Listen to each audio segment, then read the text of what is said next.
정관용의 지금 이 사람. 여러분 안녕하십니까? 정관용입니다. 30년 전인 지난 1989년 3월 25일 평양 순안공항에 조선민항 특별기가 착륙했는데요. 바로 거기에 탔던 분들, 문익환 목사 일행이었습니다. 그해 봄 여름에 황석영 작가, 또 당시 대학생이었던 임수경 씨, 또 문규현 신부, 연이어 방북이 있었죠. 당시 이들의 방북을 두고 국내에서 격렬한 찬반 논쟁이 일었습니다마는 바로 그 89년의 민간 방북, 그것이 이후에 경제, 언론, 학술, 예술 등 북한과의 다양한 교류를 확대하는 계기가 됐다, 이런 평가를 받기도 하는데요.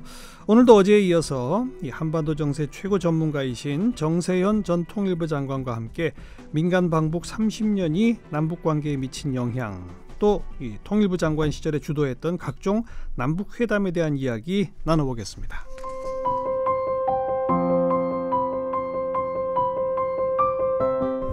정세현 전 장관은 서울대 외교학과에서 학사를 비롯한 석 박사학위를 받았습니다.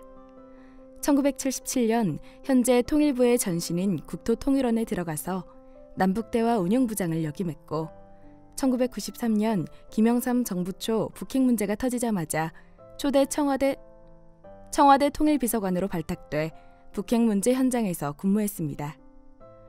이후 김대중 정부 시절인 1998년에는 통일부 차관을 지냈고, 2002년부터 통일부 장관을, 2003년부터는 노무현 정부 통일부 장관으로 각종 남북회담을 주도했습니다. 장관 퇴임 후에는 민족화해협력범 국민협의회 대표상임의장과 원광대 총장을 역임했고요.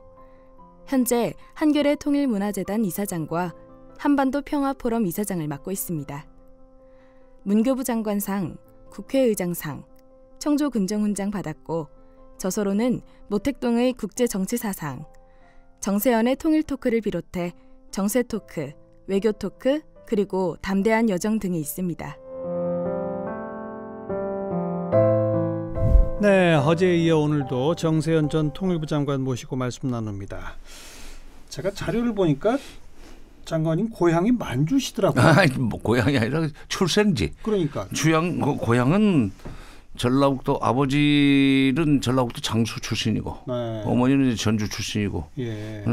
전라북도, 저는 중학교까지는 전주 거기서 나왔습니다. 근데 아무튼 태어나기는 만주에서 태어났어요. 예, 일제 때죠. 일제 말인데 아버지가 그 젊은 나이에 그쪽에 가서 한약방을 차리시는 바람에 상대적으로 좀 경제로 여유가 있었던 것 같아요. 네. 조선 사람이 많이 있었으니까. 예.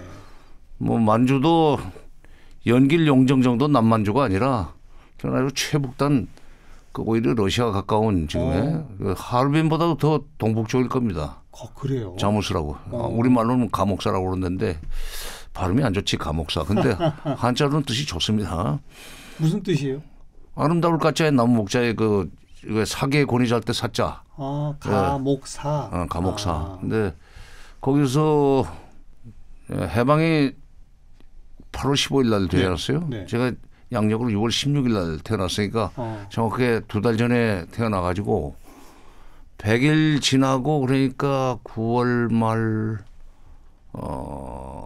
그렇죠. 9월 말 100일 지나고 또 추석도 지나고 이제 피난 행렬이 시작됐죠. 그래서 전주역까지 도착하는데 40일 걸렸답니다. 40일? 네. 아이고. 여러 번 죽을 고비를 넘겼다는데 저는 뭐 애기들이 많이 죽어나가고 그랬는데도 그러지 않고, 또 다행히. 예, 다행히. 예. 그러면 만주에서부터 북녘 땅을 쭉 가로질러서 전주까지 오신 거네요. 예. 그러니까 평양까지 일단 뭐 어렵사리 와서, 네. 평양에서 남쪽으로 내려가는 그 분단은 됐지만은 적어도 남쪽으로 가는 기차는 댕기고 있을 테니까 뭐 남북이 연결 됐었는지 그건 모르겠어요. 어쨌건 그 남쪽으로 내려가는 남행 열차를 기다리는데 평양역전에서 이틀 동안 이 포대기, 강보죠. 쌓여서 이틀 동안 노숙한 최연소 어린입니다. 그게 그런 이제 그 이 얘기를 어릴 때 많이 들었는데 네. 나중에 처음에 평양 가서 이렇게 고려 호텔에서 묵었는데 그 고려 호텔에서 그 내려다 보면 평양역이 보여요. 네, 네. 그리고 그 말하자면 100일 막 지난 아기가 저기 어딘가에 있었겠구나. 그 강보에 쌓여서 예. 이틀 동안 노숙을 했다는 그 광장을 보니까 그때 그것이 인연이 돼가지고 오늘날 내가 여기를 댕기나 하는 그런 생각을 가끔 했죠. 네.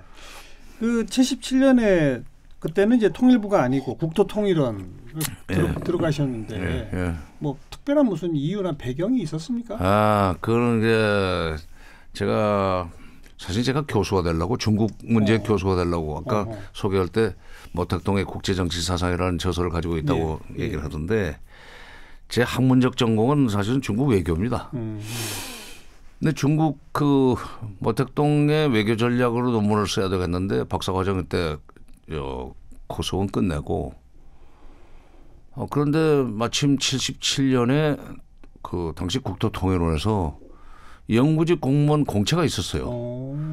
그러니까 그때 모택동 선집이나 인민일보 같은 것을 마음대로 볼 수 있는 데는 중앙정보부하고 통일원밖에 없습니다. 아 그래요.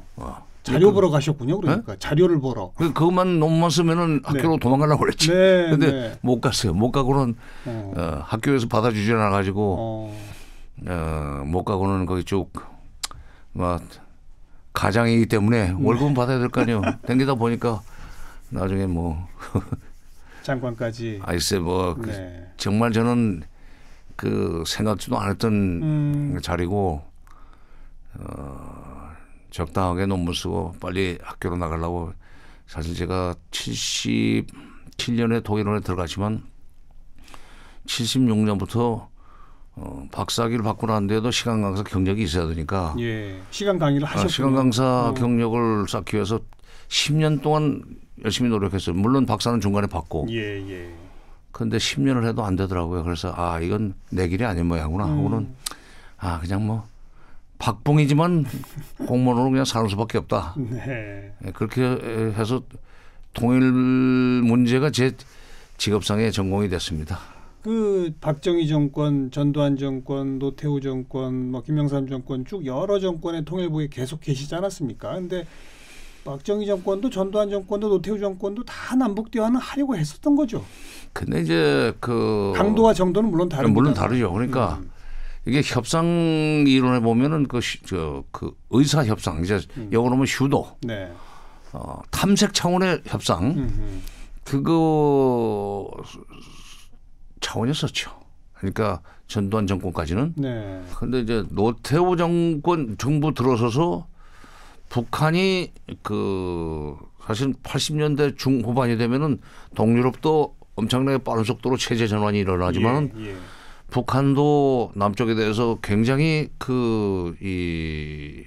이제 경쟁에서는 졌으니까 경제가 뭐 내리막길인데 우리는 80년대 승승장구하고 그러니까 북쪽에서 북쪽이 남쪽으로부터 체제 보장을 받으려고 하는 것이 분명해지기 시작했어요. 80년대 후반에. 그런 그 정세 상황 속에서 나온 것이 90년 가을에 시작된 남북 총리급 회담입니다.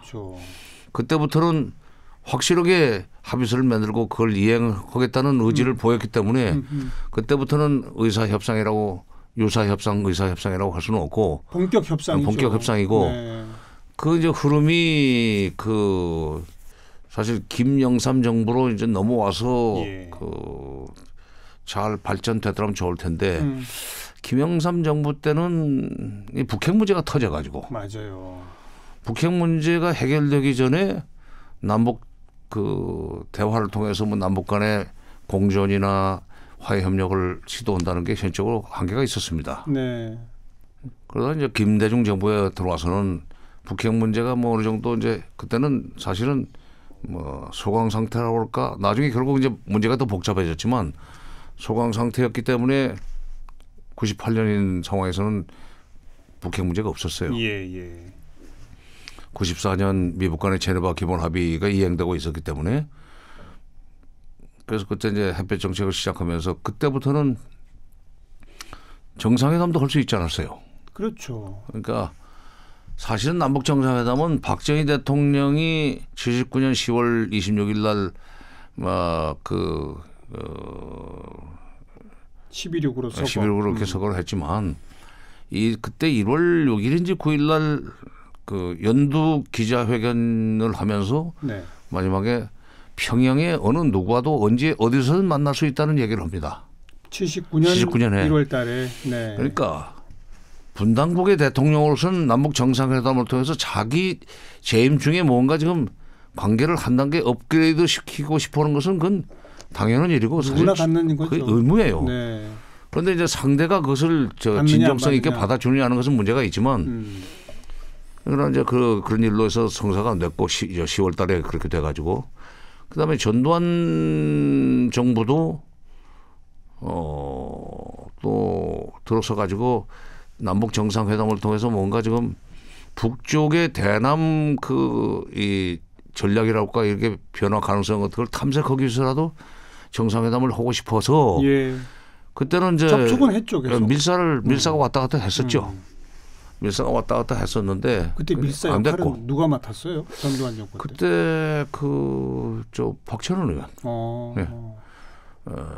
전두환 정권 때부터 박철원 그렇죠. 의원이 역할을 했었죠. 그다음에 나중에는 서동권 부장도 움직였던 걸로. 안기 부장. 네. 네. 또 저쪽에서 허담 대남 비서 조국평화통일위원회 위원장 예. 왔었고. 노태우 정부 때도 사실은 뭐 남북 정상회담을 하려고 이제 애를 많이 썼죠. 애를 많이 썼는데 그때는 이제 90년 가을에 총리급 회담이 성사가 되면서 정상회담만큼은 아니지만 그래도 북쪽과 남쪽 사이에 공존할 수 있는 그 어떤 틀을 짰죠. 뭐 기본 합의서도 91년에 만들어지고 그랬지 않습니까? 그리고 이제, 김영삼 정부 때는 남북 정상회담 일정까지 합의해 놓고 김일성 주석이 사망해 버렸잖아요. 그렇죠. 네. 그때 이제 제가 통일비서관으로 일을 할 때예요. 네. 북핵 문제 때문에 사실은 정상회담이라는 이 카드를 그러니까 미국이 그 북한을 폭격하겠다고 그러니까 그걸 피해 나가는 그 방법론으로서 김일성 주석이죠. 네. 이 방북한 김대중 당시의 야당 그 지도자의 DJ의 공고로 지미 카터 전 미국 대통령이 평양에 갔어요. 예. 그 인편에 남북 정상회담 카드를 꺼내 들어서 그게 성사가 됐는데 그렇죠. 그때 가령 7월 25일부터 27일까지 정상회담을 하기로 합의를 하고 준비를 열심히 했었습니다. 네. 열심히 했었는데 만약 7월 27일 날 7.27 남북 정상선언이 나왔으면 저는 사실 6.15 공동선언과 거의 같은 그런 내용으로 나올 수밖에 없었어요. 그렇죠. 내용이. 그러니까 물론 상대가 있기 때문에 북쪽하고도 합의가 돼야 되는 문제지만 우리 쪽에서 준비를 했던 나는 경제 협력을 통해서 군사적 긴장을 완화시킨다. 또 이제 그 구도에 대해서 김영삼 대통령도 그 말이 되니까. 네. 그래 돈 주면 안 되겠나 하는 반응까지 보였었어요. 유명한 얘기입니다. 돈 주면 안 되겠나. 그분은 간단해요. 이 코멘트도. 김대중 대통령 좀 말씀이 좀 기시고 이론가니까. 네. 근데 그때 만약 7.27 남북 정상선언이 나왔고 그 이후에 98년에 김대중 정부가 들어섰다면 지금 우리 남북 관계는 이렇게 질적으로 헤매지 않습니다. 맞아요. 네. 그 일이 안 되려니까 참 한 보름 남겨놓고 그렇게 세상을 떠버리면 어떻게 합니까? 그러게 말이죠. 그래서 제가 그때 그랬어요. 우리 민족의 운명이 여기까지로 오나. 한탄을 했는데 네. 그래도 만 2년이 안 돼서 김대중 정부에서 정상회담을 하는 바람에 그래도 그로부터 한 7, 8년 이상은 노무현 정부 말년까지 노무현 정부 때도 정상회담 하지 않았어요? 그렇죠. 예. 참 우리가 전쟁 공포 없이 편하게 살았었는데 이 이명박 박근혜 정부 시절에 북한 붕괴를 믿는 두 대통령이 연달아 나오면서 남북 관계를 틀어막아서 또 그 기간 동안 미국도 전혀 북한에 대해서는 아무런 신경도 안 써버리고 그냥 방치해버리고. 그게 이제 미국이라는 나라는 관리해야 될 나라가 많잖아요. 그러니까요. 예. 그러니까 우선순위에서 밀려버린 거죠. 그래서 우선순위에 밀리죠. 한국이 동맹이지만은 한국 정부가 별로 그렇게 서두르지 않는 일을 그 사람들이 나서야 될 하등의 이유가 없잖아요. 예, 네. 그래서 그때 9년을 놀았던 거죠.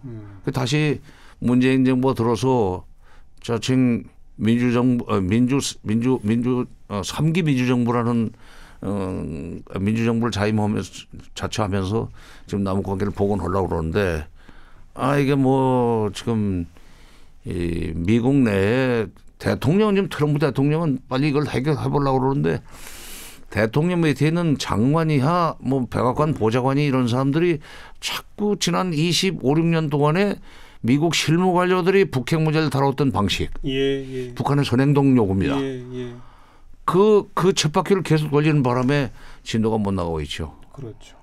아무튼 장관님과 함께 참 박정희 정권 시절부터를 쭉 회고하며 돌아보니까 오늘 제가 프로그램 시작하면서 얘기한 89년 지금부터 30년 전 문익환 목사, 뭐 황석영 소설가, 임수경 씨 등등의 이 방북, 민간 방북 이렇게 보통 부르는데 그게 그 당시에는 참 격렬한 논쟁을 불러일으켰어요. 통일에 뭐 물꼬를 트는 행동이다, 아니다, 그렇죠. 이적 행위다, 막 그랬는데 어찌 보면 정세상 90년부터 남북 대화가 또 본격화되지 않습니까?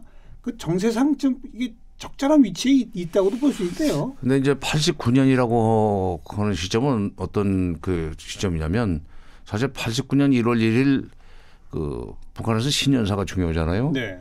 김일성 주석이 1월 1일 육성으로 신년사를 낭독했는데 거기서 아주 충격적인 그 문장이 하나 지나갑니다. 뭐죠? 이제 통일은 누가 누구를 먹거나 누가 누구에게 먹히우는 우리는 먹힌다고 그러는데 거기는 먹히운다는 식으로 표기를 해요. 좀 절차법이 다르죠. 그런 먹히우는 방식으로는 해서는 안 됩니다. 그래 나와요. 일종의 흡수 통일의 공포입니다. 그렇죠. 대남 그 경계심이죠. 그러니까 사실은 그 북한이 그렇게 나올 정도 되면은 우리 쪽에서는 좀 더 적극적으로 다가갈 필요가 있었는데 물론 이제 그 연장선상에서 90년 가을에 총리급 회담이 되긴 되죠. 근데 이제 그 아직은 그때는 모든 것이 국가보안법이 그 적용되던 시절이니까 남북교류협력에 관한 법률, 남북교류협력법은 사실 90년인가 제정이 됩니다. 그러니까 대북 접촉 같은 거 잘못하면은 보안법에 걸리게 돼 있어요. 잘못이 아니라 전부 걸리죠. 뭐 전부 걸렸죠. 그러니까 문익환 목사님도 89년 3월 말로 내가 기억을 하는데 25일. 네, 25일 들어가셨다가 4월 2일 날인가 들어가셨던가 4월 초에 들어가셨어요.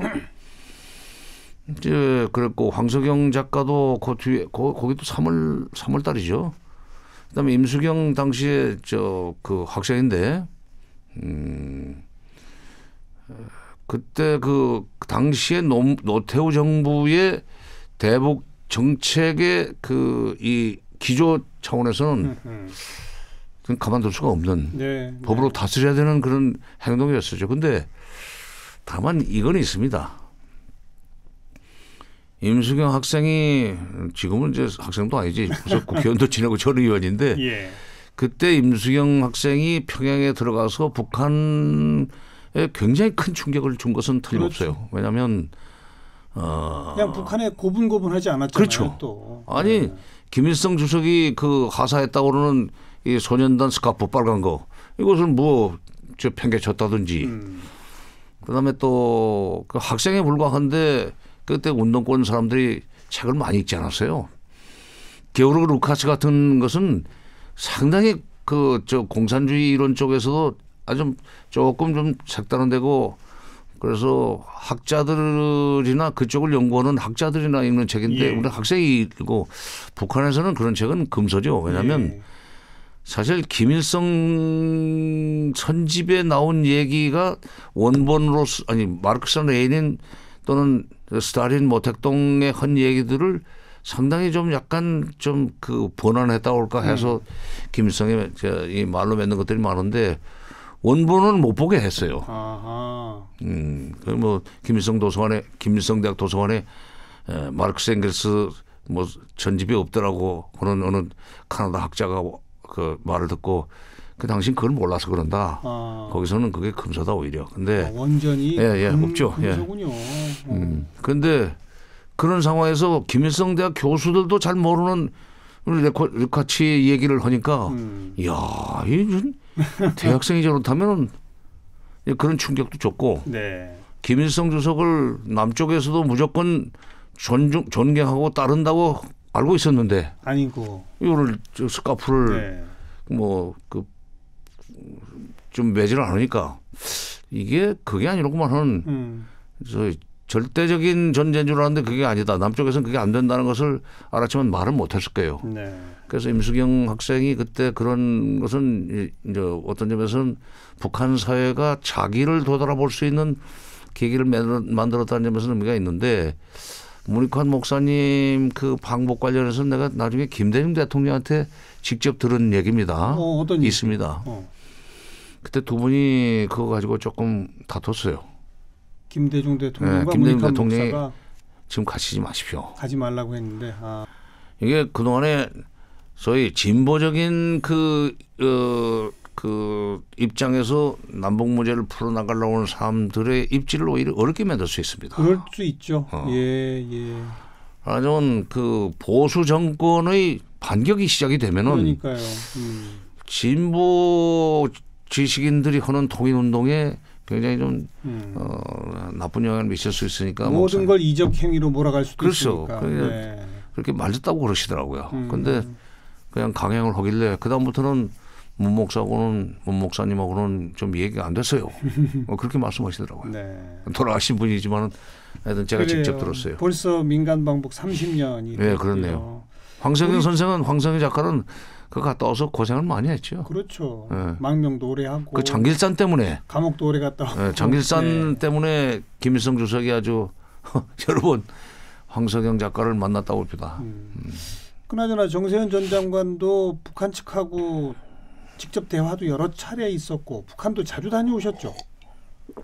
근데 대장간에 식칼이 없다고 이게 통일부에서 그 하는 사람들은 사실 공식적인 회담 때만 가야 되는 관계로 그 횟수는 많지 않습니다. 네. 근데 이제 오히려 요즘 같으면 뭐 대북 그 사업하는 사람들 네.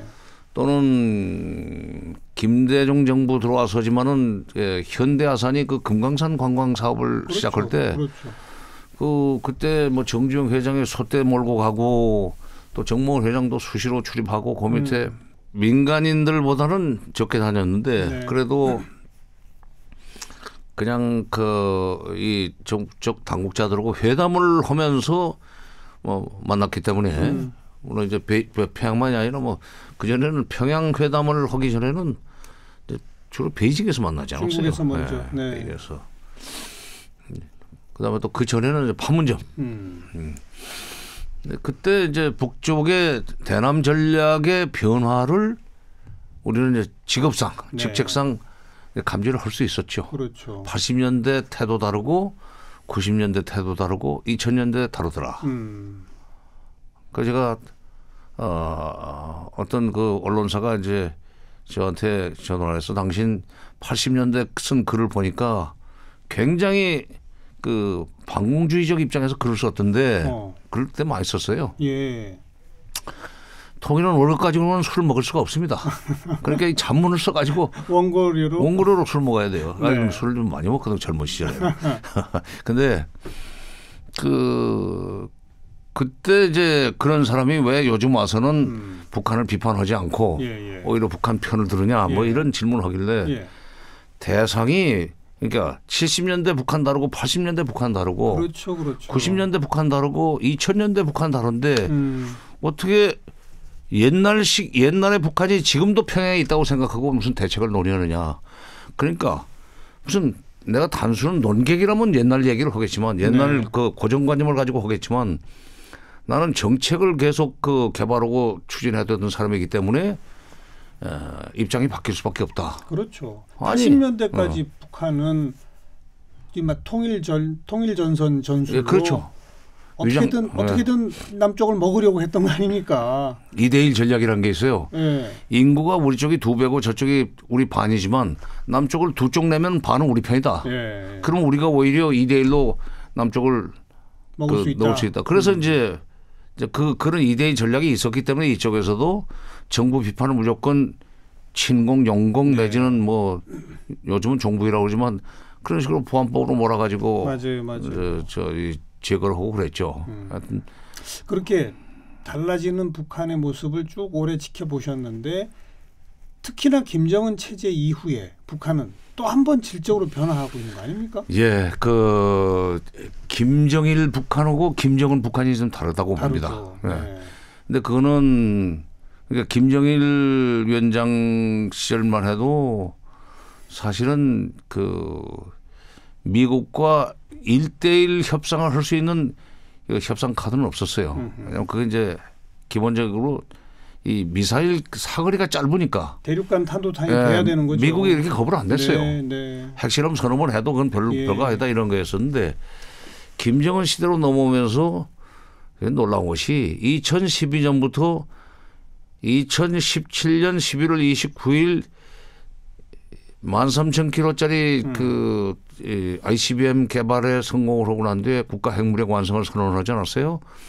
그때까지 성공 실패를 거듭하면서 90번 미사일 발사를 했습니다. 네. 그러니까 그 90번을 작심을 하고 90번 미사일 시험을 하는 전략적 그 목표는 미국과의 대화죠.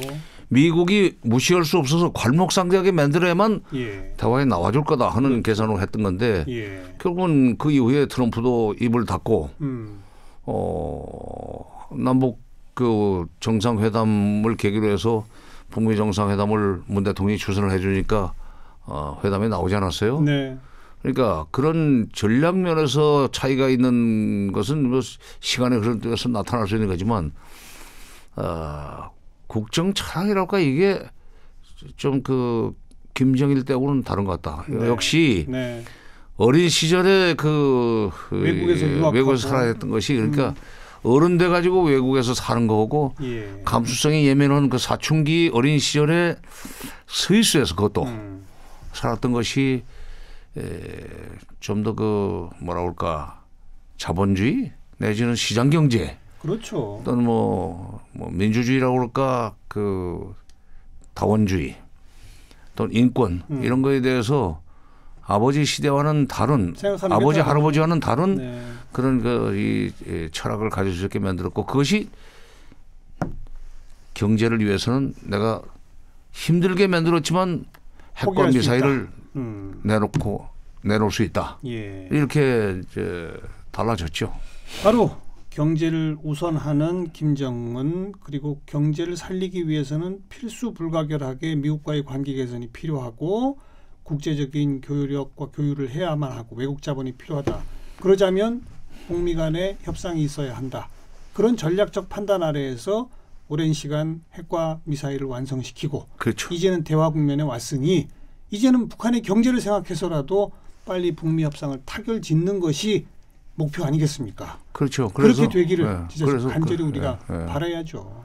네, 잘 돼야죠. 잘 돼야 되는데 미국이 지금 북한의 진정성을 그대로 좀 순수하게 받아들이고 그렇게 협상을 했으면 좋겠는데 요즘 보면 좀 악용하려고 그러는 측면이 있어서 내가 좀 걱정입니다. 그거를 미국이 그러지 못하도록 좀 미국의 우리 문재인 대통령이 또 뛰어야 돼요. 네, 알겠습니다. 여기 안에서 좀 발목 좀 잡지 말아야 돼. 자꾸. 많이 뛸 수 있도록. 무슨 수석 대변인은 무슨 트럼프 대통령 얘기 전달하면 트럼프 대통령의 수석 대변인인데. 양쪽 대변인 해야죠. 아니 그걸 하면 되고. 자 어제와 오늘 정세현 전 통일부 장관 함께 만났습니다. 장관님 고맙습니다. 예.